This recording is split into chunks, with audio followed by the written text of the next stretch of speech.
Hello everybody, I hope you are well. Thank you very much for joining me, and I hope you enjoyed the two clips at the start. As usual, we'll do a little guitar lesson at the end, and I'll do the lesson on the thing I played on the Gibson, which, in case you haven't noticed, was a heavily bastardized version of Libertango by Astor Piazzolla. Apologies to Astor up there in his cloud, probably thinking what the hell was that. And the other one, of course, was Jim Campolongo, the song he wrote called Coal. I won't do the lesson on that one. The reason I did the two guitars together is because I'm often asked about, can this still sound like a Telecaster despite this guitar having lots of YouTube time talking about the swap that I did years ago. And in that original video years ago where I did the comparison with the stock pickups and the Seymour Duncan quarter pound specifically, most people like the results of the swap, but I get regular questions saying, can it still do Telecaster? And my usual reply is that this guitar, first of all, is probably my subscriber's favourite. If there was such a thing as a favourite, I would say most people say that Telecaster is a keeper. And so clearly in those two clips, this sounds nothing like a humbucker.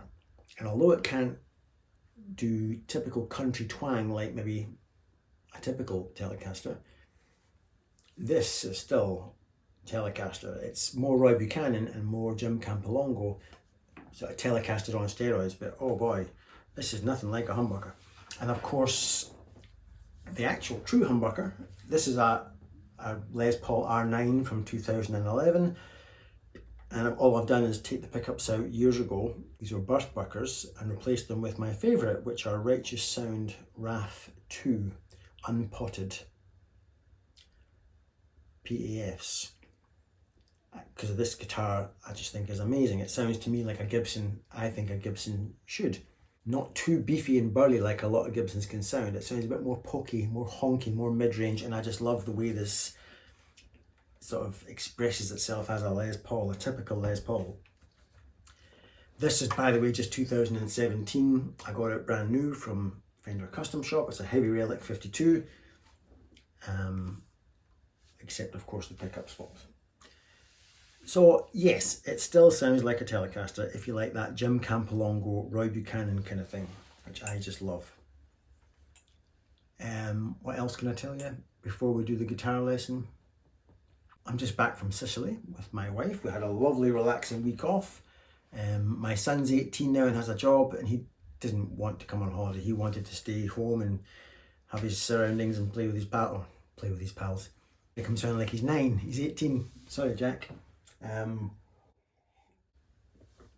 So just the two of us, and it was great. Loved it. Got a bit of extra vitamin D before we hunker down for the winter that we're about to experience here in Edinburgh, Scotland. Right, I've babbled enough. Let's get on with the wee guitar lesson. Chords then, A minor, then is it B over A or A over B? I can never remember.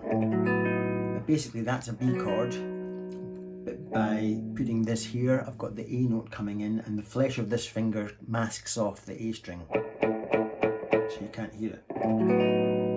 So A over B or B over A, I never know which to call it, down to what I'm going to call a D minor 6. But all the other YouTubers in the world call it a B minor 7 flat 5. So how I see it is a D, now they'll be right, I'll be wrong, so don't listen to me, but to me that's a D minor chord. But when you take the root note of the D minor down 3 frets, you make it the 6, the minor 6. So to me that's a D minor 6. But others call it a B minor 7 flat 5. So they take this 5 note down a semitone, and right enough it's the same chord, but that makes no sense to me, but they'll be right, I'll be wrong, so listen to them. But to me that's a D minor 6. Take back to an A minor, then an A minor over G, or vice versa, and this stays as A minor, but there's my G note, down to an F sharp diminished, down a semitone to F diminished, to E7, and the next chord sequence would be up to G minor. These are floating, so I'm barring the B and E strings. I've got an open G string, but I'm leading my G minor from the third note, the flat third, into an A7. That's how I'm expressing my A7. Back to D minor. But with an open E string, you get that little half step rub.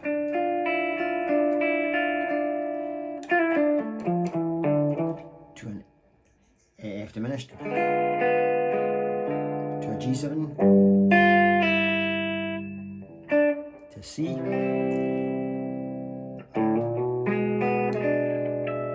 an E7. And back again. So when I'm playing lead, all I'm doing is sticking with those chords and targeting notes that either harmonize with the chord or are in the chord. So for example, there's me just expressing my B7.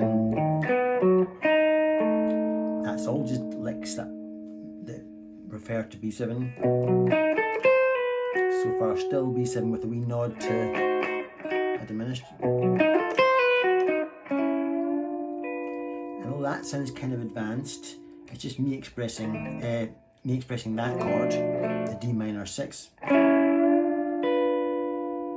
through a double note bend, back to A minor. All these notes just sympathize with A minor. Then when we go to the A minor over G, that's just A minor so far. We're on this chord. So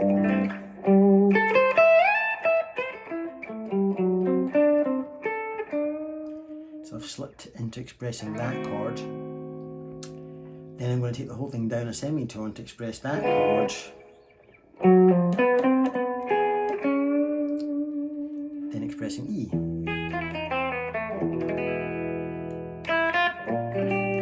G minor. The James Bond thing when you take the 5 note of your D minor up in semitones.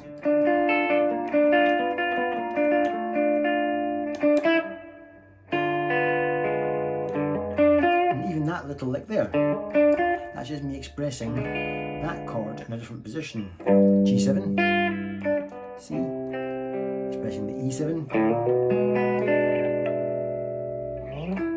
As we go back to A,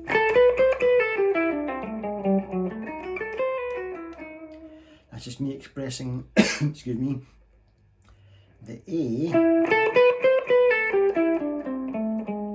down to the A over B.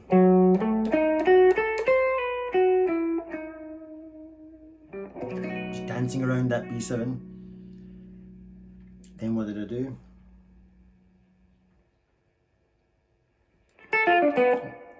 D minor 6, just running down it.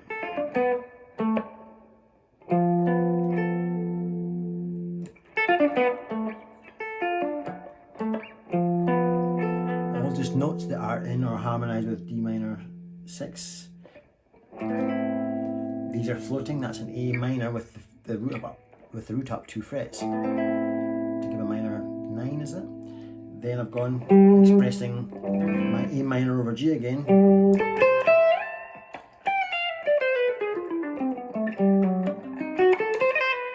Again, that's just me slipping from there into there. And how I did it was I went initially A minor. I'll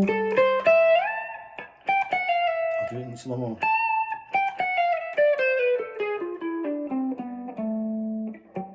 Still in A minor, now I'm slipping into the diminished.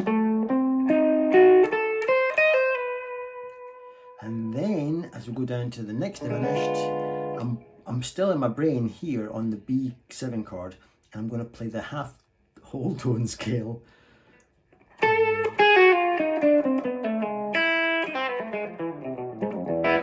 So that part there, that's half step, whole step. Oops.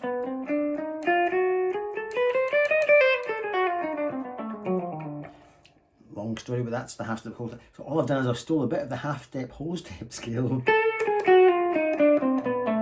Then I slipped into this, changed chords to E7. So I'm still there, now I'm slipping into E7.